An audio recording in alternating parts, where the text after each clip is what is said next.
Selamat datang di Kecamatan Ngalian. Tempat di mana rasa kekeluargaan tak hanya diucapkan, namun nyata di setiap langkah kehidupan. Dikelilingi hamparan sawah yang hijau dan subur, Ngalian menyajikan pemandangan yang menakjubkan.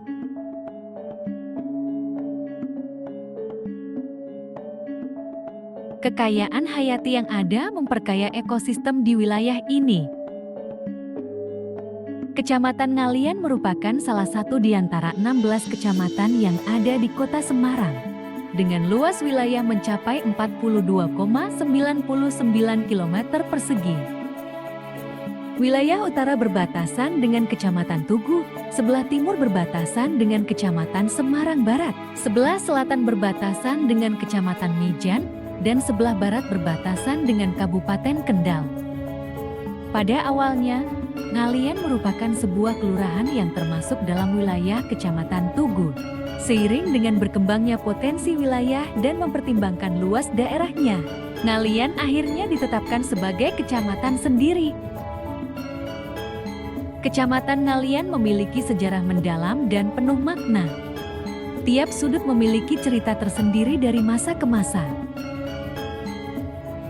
Menurut masyarakat sekitar, nama Ngalian diambil dari nama Mbah Alian. Beliau merupakan seorang wali yang menyebarkan agama secara berpindah-pindah, salah satunya yang membabat alas Ngalian.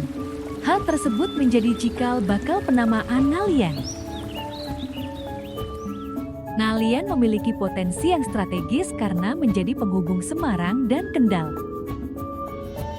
Topografi Ngalian yang relatif tinggi cocok digunakan untuk permukiman yang bebas banjir.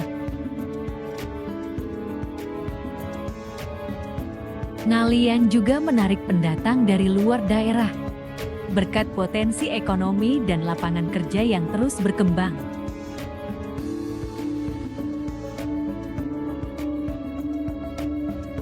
Tantangan terbesar yaitu kebutuhan akan infrastruktur dan fasilitas publik yang harus memadai.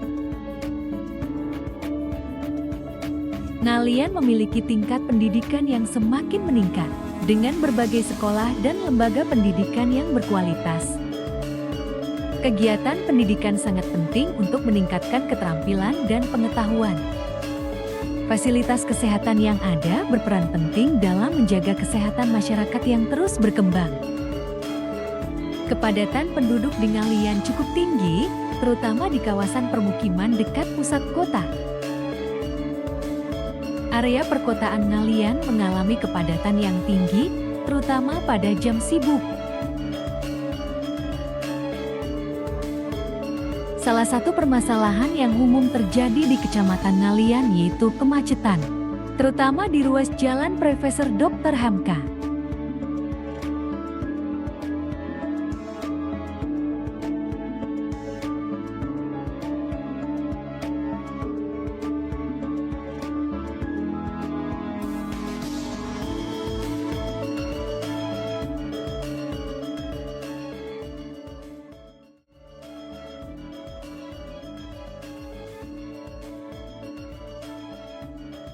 Kemarin saya dengan dari kita melihat mengalami kecelakaan.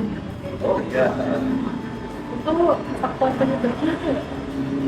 Untuk kecelakaan yang kemarin itu rata-rata di Kecamatan Ngalian khususnya di Jalan Prof.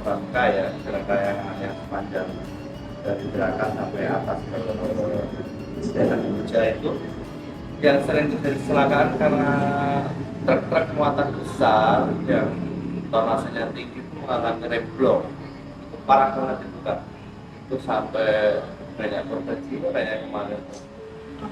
Biasanya tuh kemacetan di Pramuka khususnya itu tuh di jam berapa aja ya? Untuk di Ngalian itu rata-rata jam pagi ya, jam pagi antara jam setengah 7 sampai jam 8 lah, jam orang berangkat kantor, anak sekolah itu kan full banget itu macetnya. Kalau sore itu di jam-jam pulang sekolah, tambah lagi dengan jam-jam para pedagang kaki lima turun jalan. Nah, itu yang bikin agak parah juga kan. Mereka sudah jualan di pinggir jalan, terus pembelinya akhirnya mau nggak mau parkir di pinggir jalan, di jalan juga kan. Itu sebagai faktor utama, terutama di titik-titik tertentu sebenarnya sih. Kalau di Prof. itu yang sering sangat macet di antara apa ya, depan kampus 3 UIN sampai ke depan Tapuri lah, yang paling parah di depan Matahari. Dekat jembatan ya Pak? Iya. Pak sendiri apakah merasa dirugikan sih Pak dengan adanya kemacetan yang cukup parah di jam-jam tersebut? Kalau dirugikan secara materi tidak juga sih, mungkin secara waktu pastilah, yang harusnya kita tempuh sekian menit jadi sekian jam kan, itu juga bikin perbedaan waktu, akhirnya juga berefek juga ke materi juga lah. Seandainya kita ada janjian mau ke sana yang hubungan dengan materi kan, akhirnya ada pending, ada di bagaimana kan begitu.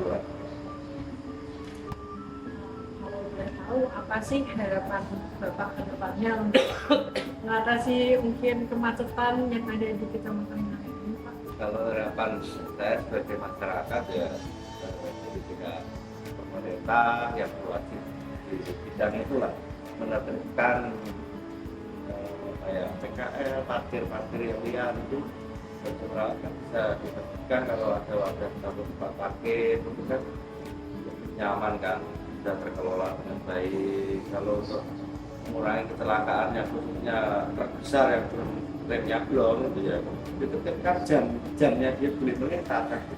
Seandainya pun dia mengalami fatal itu nggak akan banyak korban kan. Kalau otomatis dia jalannya malam itu kan sepi kan kalau malam kan. Tapi dia belum itu kan nggak ada perputaran, mungkin nggak kemana kan.